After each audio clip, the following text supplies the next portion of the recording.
Nous sommes tous à la recherche de confiance en nous-mêmes, de confiance en soi. Sixième point, prendre conscience de son potentiel. Prendre conscience de son potentiel. C'est très important.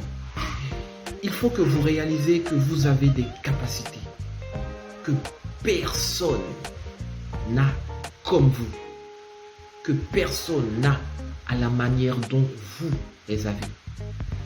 Et ça, c'est quelque chose dont vous devez être conscient, que votre potentiel est unique, que votre potentiel est personnel.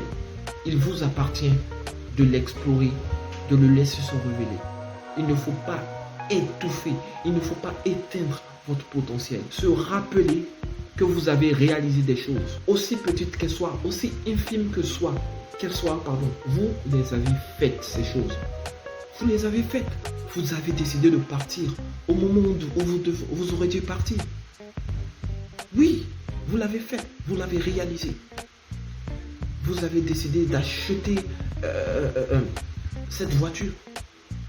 Vous l'avez fait, vous l'avez réalisé. Vous devez en être fier. Vous avez décidé de dire non à ce qu'on vous rabaisse dans la cour du lycée.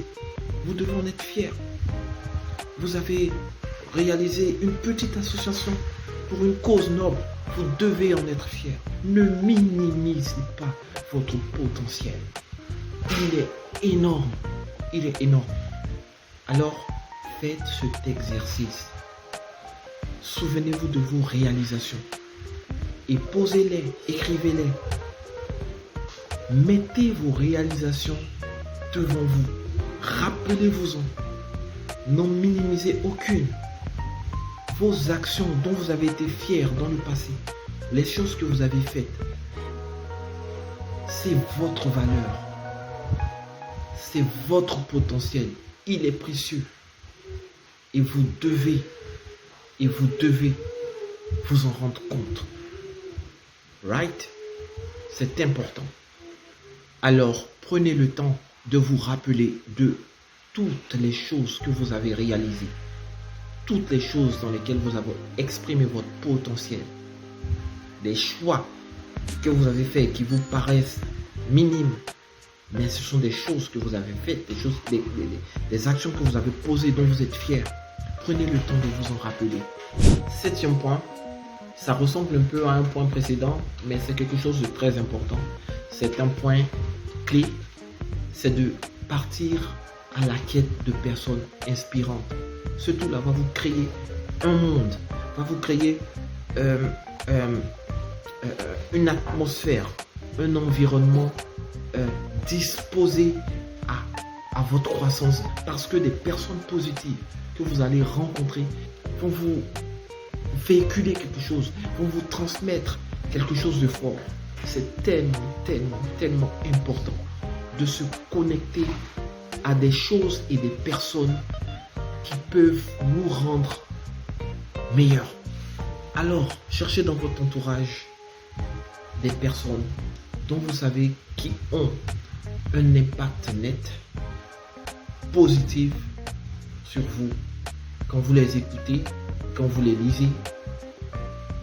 Et ça peut être même des personnes de votre famille qui vous emmènent à vous dépasser, qui vous emmènent à croire en vous, à repartir sur les routes qui vous conduiront à ce que vous êtes. Parce que vous devez être ce que vous êtes.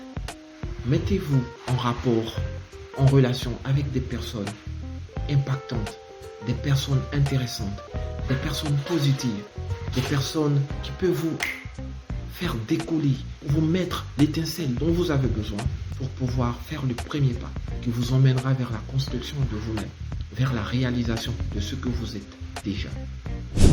Huitième point, pratiquer la gratitude. C'est être dans la reconnaissance perpétuelle pour ce qu'on est, pour la vie qu'on a.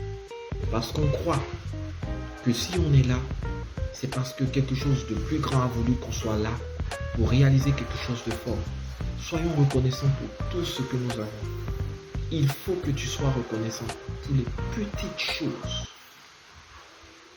Les petites choses qui se passent dans sa vie. Les petites choses que tu crois ne pas être importantes. De manière pratique, chaque soir que tu rentres à la maison, dis-toi que tu aurais pu ne pas rentrer. Il y a tellement de choses dehors qui auraient pu t'arriver. Et ça m'emmène à te raconter une petite histoire par rapport à ça. Il y a quelqu'un un jour qui venait de perdre son travail, qui se sentait mal et qui est rentré à la maison, qui était jugé par ses proches, jugé par sa femme, jugé par tout le quartier parce que tout le monde voyait sa déchéance, tout le monde voyait que ça n'allait pas, tout le monde voyait qu'il était en train de perdre pied. Et il a décidé de commettre l'irréparable. Il a décidé de se suicider. Et il a attendu que tout le monde aille dormir. Et il est parti. Il a écrit une lettre pour dire voilà, aujourd'hui, je n'ai plus envie de vivre parce que j'ai tout perdu et tout le monde me montre du doigt. Je ne peux plus le supporter et je m'en vais. Alors il a enlevé sa chemise et il est en train de faire le nœud pour pouvoir l'accrocher à l'arbre, pour pouvoir se pendre parce que c'est cette méthode-là qu'il avait choisie pour s'enlever la vie.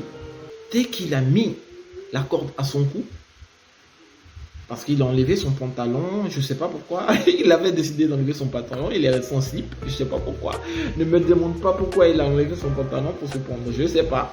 Il est resté en slip et il a pris son t-shirt, son haut, voilà, sa chemise, son t-shirt pour refaire le nœud. Et au moment de se pendre, il y a quelqu'un qui le voit. Il voit qu'il y a quelqu'un qui le regarde et qui avance doucement, qui court rapidement et qui vient, qui prend son pantalon et qui court, qui fuit et qui s'en va. Il se dit, what? Mais, oh voilà, mon pantalon, mais... Et il réalise que cette personne qui est venue prendre son pantalon, ben, cette personne n'a pas de pantalon à se mettre. Il réalise que lui n'a pas de pantalon à se mettre, il vole un pantalon. Moi je me plais, j'ai une femme, j'ai des enfants, j'ai une maison, j'ai une voiture.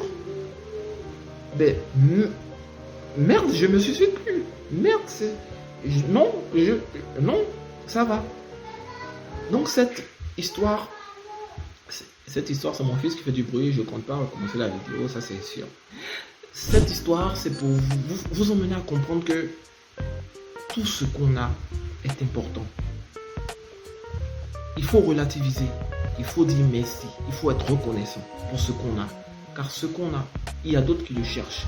C'est lorsqu'on nous le prend, c'est lorsqu'on nous le vole, on se rend compte qu'il y a des personnes qui estiment ce qu'on a. Il y a des personnes qui veulent ce qu'on a, mais qui ne peuvent pas avoir ce qu'on a.